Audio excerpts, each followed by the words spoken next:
Hello bachcho, let's see the question. Question says, answer each of the following questions in one word or sentence or as per exact requirement of the questions. And the question says, if a matrix this having elements 1 0 0 0 0 1 0 1 0 is multiplied by a column matrix x y z is equals to another column matrix which having elements 2 minus 1 and 3, then find x y and z.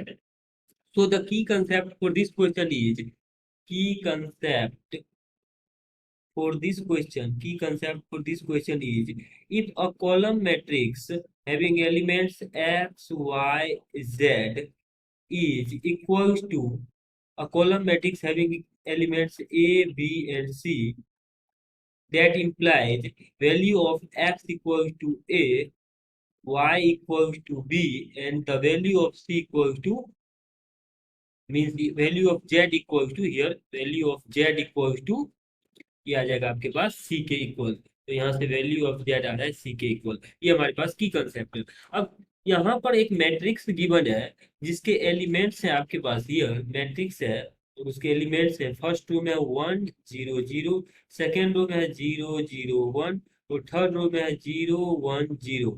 उसको multiply किया गया एक दूसरे column matrix के जिसके elements है x Y Z, और वो इक्वल है एक मैट्रिक्स जिसके एलिमेंट्स हैं 2 माइनस 1 और 3।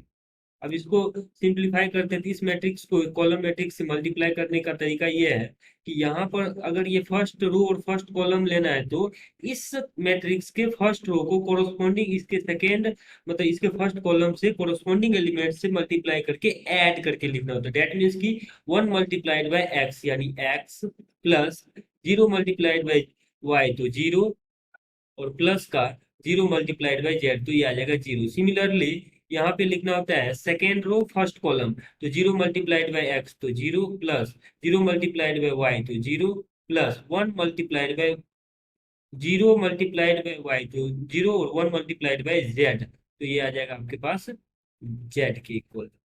सिमिलरली यहाँ पे थर्ड रो फर्स्ट कॉलम है तो एक्स मल्टीप्लाइड बाय 0 तो 0, प्लस y मल्टीप्लाइड बाय 1 तो ये y आ जाएगा, प्लस ये 0 multiplied by z that is 0, और ये इक्वल आ जाएगा आपके पास which is equal to a column matrix having elements 2 minus 1 and 3।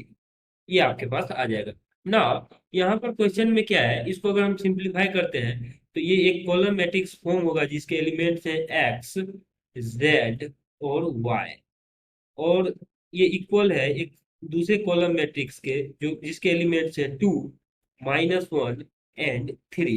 अब हमने जैसा कि की कंसेप्ट में डिस्कस किया था कि किसी कॉलम मैट्रिक्स, कोई कॉलम मैट्रिक्स दूसरे कॉलम मैट्रिक्स के इक्वल है तो उसके कोरोस्पोंडिंग एलिमेंट्स इक्वल होते हैं। दैट मीन्स कि यहाँ से x का वैल्यू आ जाएगा 2, z का वैल्यू, y का वैल्यू देख सकते हैं आप 3, y equal to 3, and z value of z equal to minus 1, और x y z का वैल्यू ही इस क्वेश्चन में हमें कैलकुलेट करना था। So our final answer is x equal to 2, y equal to 3 and z equal to minus 1।